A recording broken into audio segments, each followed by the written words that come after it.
with that? Or? Yes. Okay.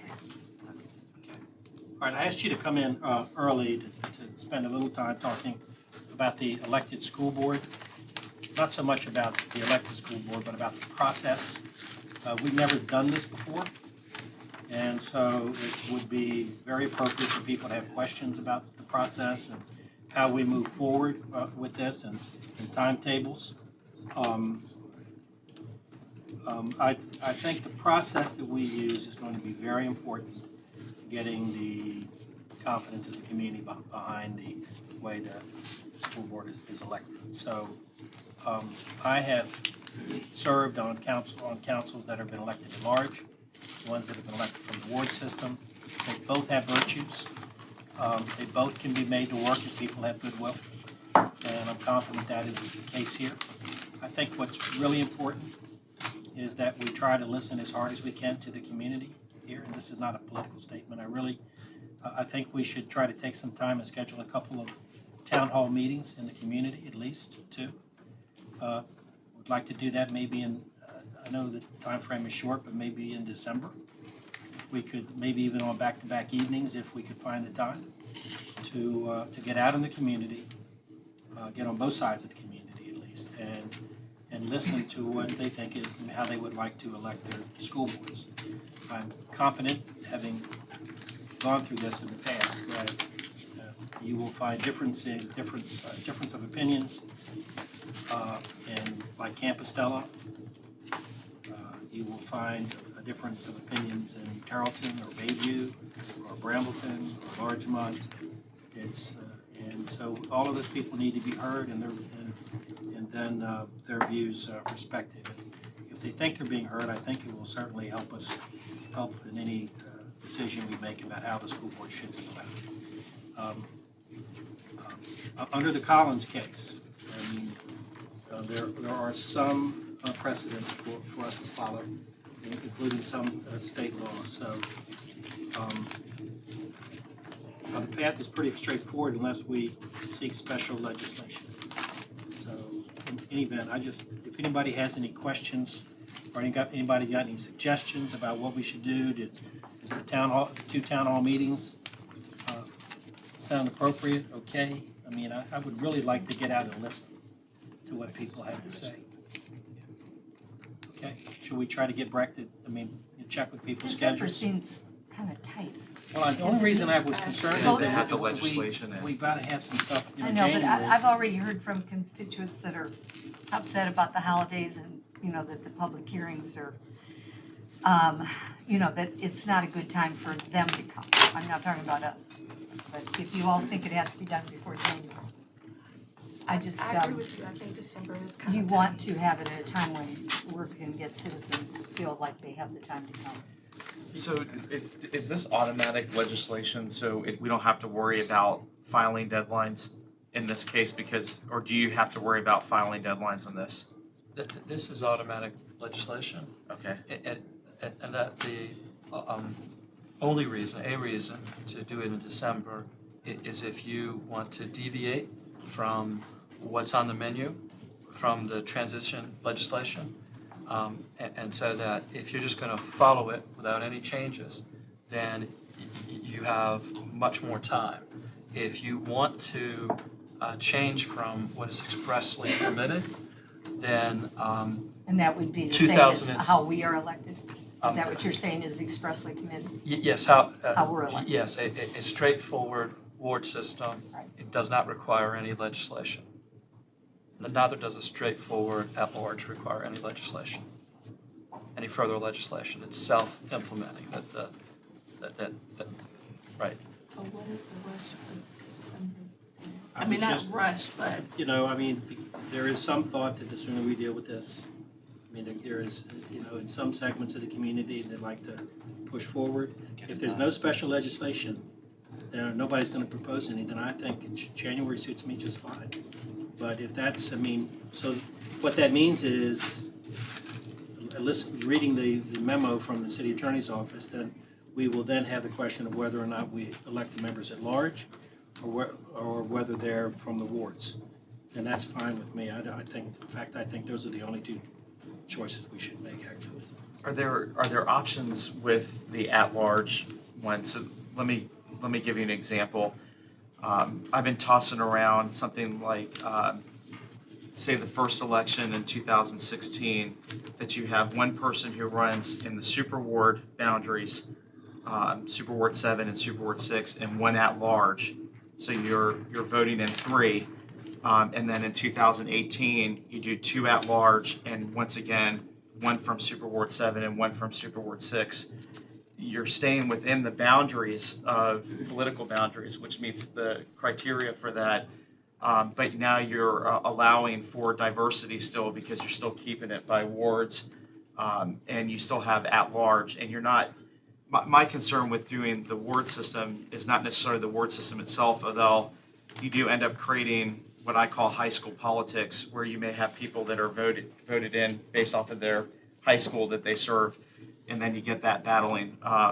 But more of that, we have 5 that may end up getting elected in 2018, and that's a lot of transition to happen at once with a board, and that it would be better to split the 4 and 3 up somehow. But I'm just wondering if the Super Ward elections, keeping it at Super Ward boundaries, you're still getting 2 from Super Ward 7, 2 from Super Ward 6, and then you have 3 at large, if that could be an option. And that's an example of a deviation from the 2 that are expressly permitted that might well require a charter or other special legislation. That I think I followed what you said. Right. In concept, and that's not expressly permitted, and so that we haven't scrubbed the arguments on it. There are arguments that I'm aware of, but if you wanted to be certain that that change from the 2 expressly permitted methods was allowable under the statute, the only way to do that is through special legislation. So you could take the mystery out of it. If you don't do what's expressly granted, you can get legislation to make certain that what you're doing is compliant. So anything other than either or is requiring legislation, that's what you're saying, either at large? Yes, if you don't Or get, by ward? if you deviate from what's expressly granted, Okay, then we're left with arguing that it's covered. Okay. And that, of course, would permit somebody to argue the other side of it. that is And so that fine. you'd have a system then that might be questioned, and you can eliminate the question with special legislation. And when does that legislation have to be proposed? What would our deadline be? That the first election is in 2016. Right, no, I'm talking about our legislative package. When That's would we what have to have he's the gonna- decision? He's gonna back in. Brian has been working with me on that, and we think that the very latest would be by January the 1st.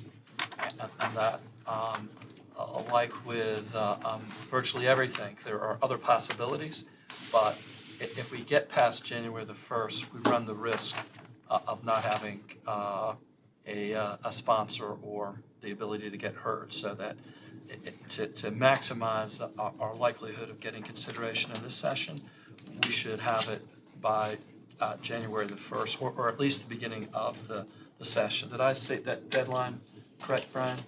Yes, we need to submit by start of session that Wednesday. And then there's the 10-day public hearing requirement for special legislation requests. And that's where the city attorney comes up with January 1, just to be safe, that we would need to take our action by the first of the year. Well, so then I guess we need to meet in December. So we have 3 weeks, starting next week, until Christmas holiday, so. Your holiday's longer than ours, Tom. Yeah, no. You mean ours? Well, no, it goes until the 19th, but generally, we don't want to schedule something on the 22nd when people are traveling. Yeah. Like tonight. And if it did require, it would have to come back before us for a vote. We'd have to have it, absolutely. I mean, we'd have So to we have a public meeting on the hearing. 16th. We'd have 2 meetings, and then we have a public, then we'd have our own public hearing here, we think, before we voted on anything, so.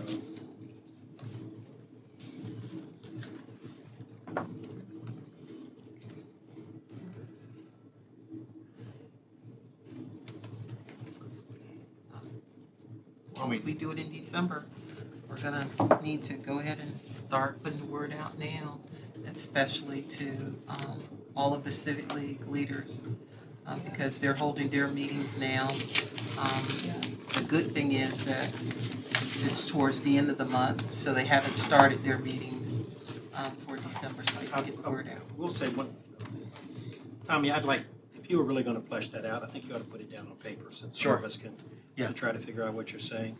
And Would be very similar to what Virginia Beach does, partially by districts and partially at large. It's Yeah. the same idea. Yeah. A lot of places do that. Well, I'm not so sure some residents of Hamilton are gonna want some people in Ocean View, for instance, voting on who they select. I mean, there are gonna be issues out there, and I'm not being critical. Yeah, I know you would still I'm- vote within super wards for 4 of the seats. They would still be voting within boundaries. I know, but There would be 3 that would be at large. I've just lived through this. I lived through the Collins thing. Yeah. I know how protective people are of who are gonna represent them, who selects their representatives. Maybe I'm too sensitive to it now. Maybe we have changed, but I just, you wait till you get out into the community and figure out what everybody really has to say before we come up with a plan. So that's what so you want to try to do something in December, and then if we,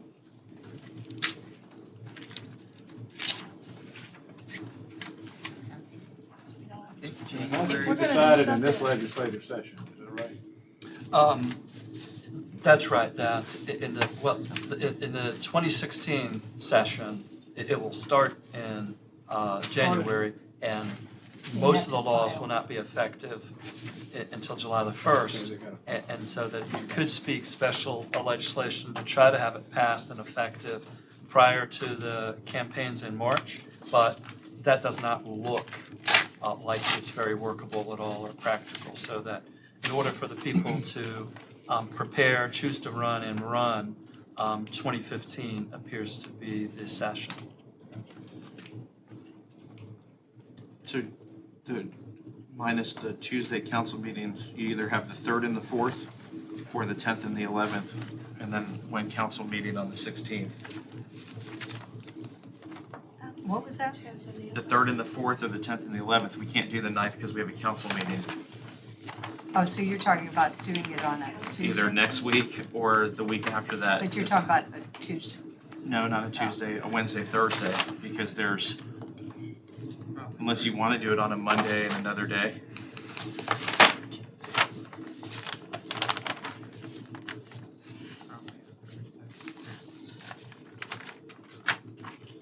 You said 2 back to back, I thought. or we could do one a week. I mean, it doesn't have to be just as long It as. just needs to be done before the 16th.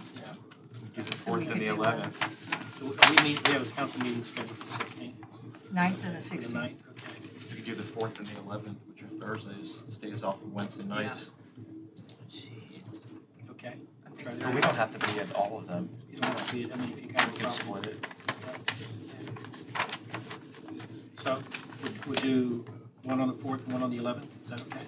Town hall meetings, maybe one at I don't know, Granby, and one at, where else? Ruffner. Ruffner, okay. Does that work? Works for me. Mr. I Rick, have my schedule, but I think. if we had it at Ruffner, One on do you think that the majority of them will come to Ruffner?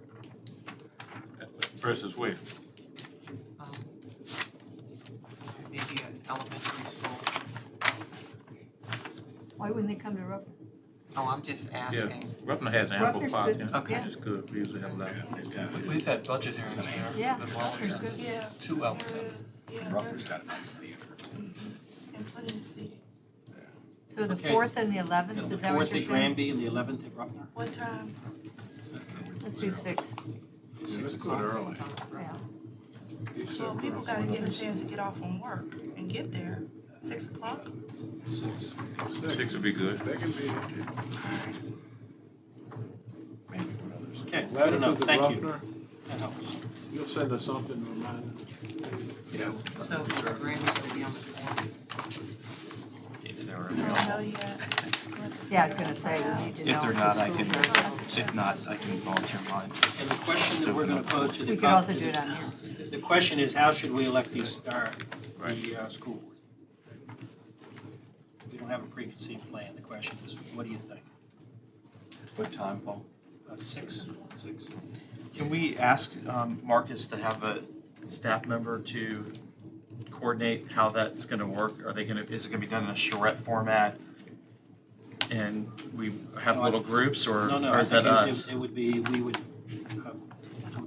be sitting, we'd be listening to the public is what we've done. in the Okay. past. Just like on a budget hearing, they would come down and everybody would get, 3 minutes and they would tell us, what they think. Brenda, do we have to ask the Justice Department or anything? We do not. That litigation last year ended the requirement of pre-clearance. So we couldn't get pre-clearance if we wanted it now, so we do not. But the Section 2 of the Voting Rights Act continues to apply, but that Section 5 no longer requires pre-clearance.